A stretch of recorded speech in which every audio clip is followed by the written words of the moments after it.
सबसे पहले अपन को ये याद चाहिए, ध्यान से सुनिएगा, ये ऐसा ऐसा,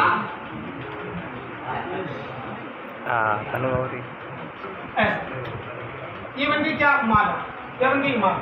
ध्यान से सुनो, अब ये मादा हो गई, इसे बोलते हैं क्या अंडाशय। क्या बोलते थे अंडाशय। अंडाशय से बनेगा अंडाणु। क्या बनेगा अंडाणु। ये है उसकी झलरी। क्या है इसकी झलरी। सबके अलग अलग काम होते हैं। ये है आपकी कीट। क्या है आपकी कीट।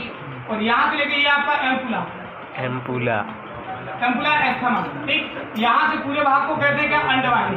क्या कहते हैं अंडवाहिनी। वाहिनी अंडवाहिनी कहते हैं फैलोपियन ट्यूब। क्या बोलते हैं फैलोपियन ट्यूब। ये ऊपर वाला जो एरिया होता है इसे बोलते हैं गर्भाशय। गर्भाशय फंडस। गर्भाशय फंडस ये है आपकी गर्भाशय गुहा। गर्भाशय क्या है आपकी गुहा। और ये आपका है आपका मेन एरिया जिसे बोलते हैं गर्भाशय, अंतः गर्भाशय। अंतः गर्भाशय। अब ध्यान से सुनिए, जो भाग आपने इधर पढ़ा है वो भाग आप उस साइड भी देखें। इसकी 3 परतें होंगी। कितनी परतें होंगी इसकी? 3। 1 परत, 2 परत, 3 परत। अब 3 परत जाओगे, 1, 2 और 1, 3। ठीक, अब 3 परत के बाद आप लोग देखेंगे ये यहाँ से जुड़ी रहती, फिर क्या योनि। क्या जुड़ी थी आपकी? योनि। ये योनि जुड़ी रहती। ये क्या बन गई? योनि बन गई।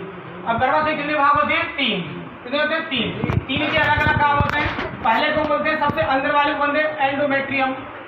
एंडोमेट्रियम। दूसरे बोलते हैं मायोमेट्रियम।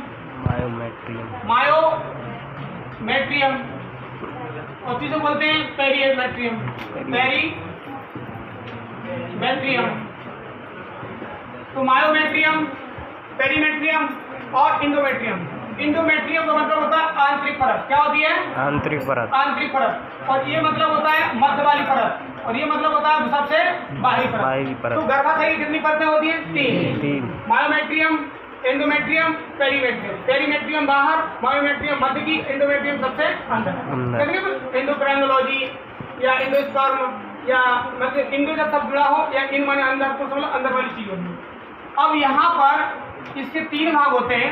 कोई भी स्पर्म यहाँ से जा रहा है, क्या कर कोई भी स्पर्म यहाँ से जा रहा है। अब जब स्पर्म जाता है तो 7 ml होता है। कितना होता है? 7 ml। 300 मिलियन। लेकिन उसमें से आपको पता है 40% जो स्पर्म होता है वो होता है एक्टिव। क्या होता है? एक्टिव। और 60% क्या होता है आप लोगों का? Non active. ये ज़्यादा एक्टिव नहीं होता है। अब यहाँ से ये चलेगा एक्टिव वाला, तो ये भैया तेज भागेगा। जो नॉन एक्टिव वाला होगा वो धीरे धीरे भागेगा। भागता भागता भागता भागता भागता भागता भागता भागता भागता भागता भागता भागता भागता सीधा जाएगा इधर। ले अब जब सामने खलेगा तो आप बता किसी का पूरा घुमड़ा टूट जाएगा, तो मतलब का नहीं रहेगा। जो सामने खलेगा तो मतलब के नहीं है, तो मतलब के नहीं है। अब यहाँ से बना था क्या? अंडाणु। क्या बना था? अंडाणु। अंडाणु भागते भागते आया था और एम्पुला वाले भाग में ये क्या करा तो वो रुक गया था। कौन से वाले भाग में रुक गया था? एम्पुला वाले भाग में। इधर से जाएगा, अब कुछ गए सीधे भागते भागते भागते भागते इधर गए, फिर ने सोचे कि जावले अंडाणु हुई है, बावले दौड़ गए। बावले दौड़ गए तो बावले कश्मीरी। ले इनकी कहानी भी खत्म। तो जिंदा भी कितने रहना है? 30 मिनट। कितने रहना है? 30 मिनट। 30 मिनट के अंदर अगर अंडाणु में छेद हो गया तो ठीक है। और अंडाणु अगर कर रही है तो शुक्राणु में किसी प्रकार का हमने इनफर्टिलिटी बताया था यहाँ। शुक्राणु का अगर लाइन का एंजाइम नहीं है, शरीर में अगर मजबूत नहीं है तो अंडाणु में शुक्राणु नहीं प्रवेश कर पाएगा। और जब तक अंडाणु के अंदर शुक्राणु मिल जाएगा तब तक नई संतान की उत्पत्ति नहीं होगी। या देखिए जिसे हम बोलते हैं इनफर्टिलिटी यानी बांझपन। बांझपन के बहुत बड़े बड़े कारण हैं, वो भी बाद में बताएंगे। या देखिए ये वाला जो एरिया है, ये वाला एरिया तक गया शुक्राणु, भागते भागते गया, अंडाणु के पास पहुंचा, अंडाणु के पास पहुंचा, अंडाणु की बारी पर को छेद दिया, छेद करने के बाद अंदर प्रवेश कर। ये जैसे कि आपको दिख रहा है ये अंडाणु। कौन सा है? अंडाणु। अंडाणु की 2 परतें होती है। कितनी परतें होती है? 2। बाहर वाली परत को कहते हैं कोरोना रेडिएटर। क्या बोलते? Corona radiator. अंदर वाली को बोलते जोना पेलुसिडा। Zona pellucida. सबसे अंदर होते हैं क्या आपका? ये वाले सबसे अंदर वाला होता है आपका अंडाणु का मुख्य भाग, जिसे हम बोलते हैं क्रोमोसोम। क्या बोलते हैं? क्रोमोसोम यानी अनुवांशिक पदार्थ। क्या बोलते हैं? अनुवांशिक पदार्थ का मतलब होता है आपके दोनों क्रोमोसोम XX क्रोमोसोम। कौन से? वो शुक्राणु इधर से लेके गया था। कौन कौन लेके गया था? शुक्राणु XY लेके गया। कौन गया था? अगर ये बाय अगर ये XX मिलेगा तो लड़की, बाय X मिलेगी तो लड़का। ये होने की प्रक्रिया कब होगी? जब कोरोना रेडिएटर को पार कर जाएगा। इसके ऊपर सबसे पहले जो एक्रोसोम होता है जिसमें लयन का एंजाइम होता है। क्या होता है लयन का? लयन का मतलब होता है किसी को गलाना। क्या करना? गलाना।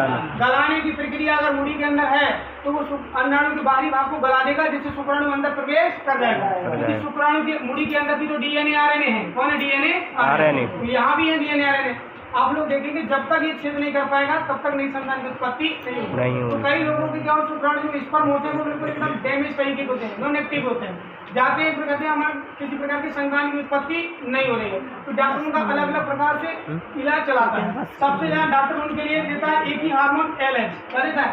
LH हार्मोन देता है। पुरुष के लिए जैसे LH हार्मोन देता है, ल्यूटिनाइजिंग हार्मोन जिसे कहते हैं, जब ल्यूटिनाइजिंग हार्मोन पुरुष के अंदर जाता है तो सीधा वो स्पर्म को क्या करता है? एक्टिव करता है। क्या करता है? एक्टिव।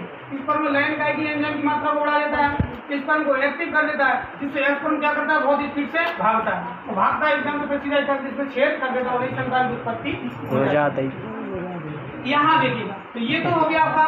तो ये एम्पुला भाग में गया तो इसे बोलेंगे निषेचन। क्या बोलेंगे? निषेचन। बताइए आप पुरुष में निषेचन की क्रिया कहाँ होती है? अगर एम्पुला वाला भाग नहीं मिला ऑप्शन में तो क्या मिलेगा?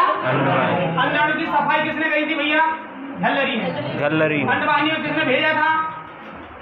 कीप ने। किसने भेजा था अंडवाहिनी में? कीप ने। अंडाणु को अंडवाहिनी में किसने भेजा? कीप ने। सफाई किसने करी? बताओ। झल्लरी ने। इसे बनाया किसने? किसने बनाया? अंडाणु को बनाया किसने? सफाई किसने करी? अंडवाहिनी में किसने भेजा? निषेचन का हुआ। देखिएगा निषेचन हो चुका है। अब निषेचन हो चुका है, अब ये जिते थे पूरे के पूरे लौट करके बाहर अपनी ओर चले आ रहे हैं और यूनिक क्षेत्र के द्वारा सारे के सारे एक का काम था। गए थे 200 मिलियन काम कौन को एक को सिलेक्शन हो, बाकी फिर कहाँ करना बैठे बैठे लौट करके ले भाई बात चले बाहर, कहानी खत्म।